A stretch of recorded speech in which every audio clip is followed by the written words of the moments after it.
ಸೈನಿಕರಿಗೆ ದೇಶ ಪ್ರೇಮವನ್ನು ತೋರಿಸುವಂಥ ಸಂದರ್ಭ ಇವಾಗ ಒದಗಿ ಬಂದಿದೆ. ಅದೇ ಕೆಲಸದಲ್ಲಿ ನಾನು ತೊಡಗಿದ್ದೆ. ಆದರೆ ನಾನು ರಜಕ್ಕೆ ಹೋಗುವಂಥ ಸಮಯ ಬಂತು. ಏನು ಗುರು, ಎಲ್ಲ ಸೈನಿಕರನ್ನ ರಜದಿಂದ ವಾಪಸ್ ಕರೆದಿದ್ದಾರೆ ಡ್ಯೂಟಿಗೆ, ಆದರೆ ನೀನು ನೋಡಿದ್ರೆ ಇವಾಗ ರಜಕ್ಕೆ ಬರ್ತಿದೆಯಲ್ಲ ಅಂತ ನೀವು ಅನ್ಕೋಬಹುದು. ಹೌದು, ಅದು ನಿಜಾನೇ. ರಜದಲ್ಲಿರುವಂಥ ಎಲ್ಲ ಸೈನಿಕರನ್ನ ವಾಪಸ್ ಡ್ಯೂಟಿಗೆ ಕರೆದಿದ್ದಾರೆ. ಮುಂದಿನ ವಾರದಲ್ಲಿ ನನ್ನ ಮದುವೆ ಇದೆ, ಅದಕ್ಕೆ ರಜಕ್ಕೆ ಕಳಿಸ್ತಾ ಇದ್ದಾರೆ. ಅದು ಕೂಡ ಕೆಲವೊಂದು ಕಂಡೀಷನ್ಗಳ ಮೇಲೆ. ನನ್ನ ಮದುವೆ ಆದ ನಂತರ ನಾನು ಯಾವ ಸಂದರ್ಭದಲ್ಲಾದರೂ ಸಹ ನಾನು ಮರಳಿ ಹೋಗ್ಬೇಕಾಗುತ್ತೆ.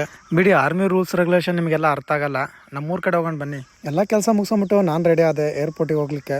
ಆದರೆ ನಾನಿರೋ ಜಾಗದಿಂದ ಡೆಲ್ಲಿಗೆ ಬರೋ ಫ್ಲೈಟು ಕ್ಯಾನ್ಸಲ್ ಆಗಿತ್ತು. ಹಾಗಾಗಿ ನಾವು ಕಾರ್ ಹಿಡ್ಕೊಂಡು ಟ್ರೈನ್ ಹಿಡ್ಕೊಂಡು ನಾವು ಡೆಲ್ಲಿ ಏರ್ಪೋರ್ಟ್ನ ತಲುಪಬೇಕಾಯಿತು.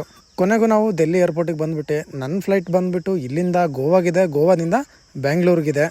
ನೋಡ್ತಾ ಇರ್ಬೋದು, ತುಂಬ ಹೊಟ್ಟೆ ಹಸಿತಿತ್ತು. ಹಾಗಾಗಿ ಡೆಲ್ಲಿ ಏರ್ಪೋರ್ಟಲ್ಲಿರೋ ಲಾಂಜಲ್ಲಿ ಸ್ವಲ್ಪ ಊಟ ಮಾಡ್ಕೊಂಡು ಹಾಗೆ ಕಾಫಿ ಕುಡ್ಕೊಂಡ್ಬಿಟ್ಟು ನಾವು ನಮ್ಮ ಫ್ಲೈಟ್ ಕಡೆ ಹೊರಟಿವಿ. ಫ್ಲೈಟ್ ಇನ್ನೂ ಟೈಮ್ ಇತ್ತು, ಹಾಗಾಗಿ ಲಾಂಜಲ್ಲೇ ರೆಸ್ಟ್ ಮಾಡಿದ್ವಿ. ಅಷ್ಟೊತ್ತಿಗೆ ನಮ್ಮ ಫ್ಲೈಟ್ ಬಂದು ನಿಂತಿತ್ತು. ಇದೇ ನಾವು ಹೋಗ್ತಿರೋಂಥ ಫ್ಲೈಟು ಗೋವಾಗೆ.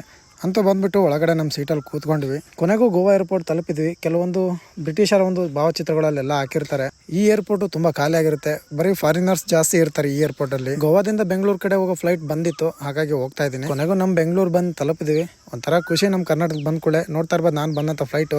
ಏರ್ಪೋರ್ಟಲ್ಲಿ ಕನ್ನಡದ ಬೋರ್ಡ್ಗಳನ್ನ ನೋಡಿ ಇನ್ನೂ ಖುಷಿ ಆಯಿತು. BMTC ಬಸ್ ಹತ್ತು ಬಸ್ ಸ್ಟಾಪ್ ಬಂದು ಅಲ್ಲಿಂದ ಕ್ಯಾಂಪಸ್ ಹಿಡ್ಕೊಂಡು ನಮ್ಮೂರ ಕಡೆ ಹೊರಟಿವಿ. ಮುಂದಿನ ವಿಡಿಯೋದಲ್ಲಿ ಸಿಗೋಣ. ಜೈ ಹಿಂದ್.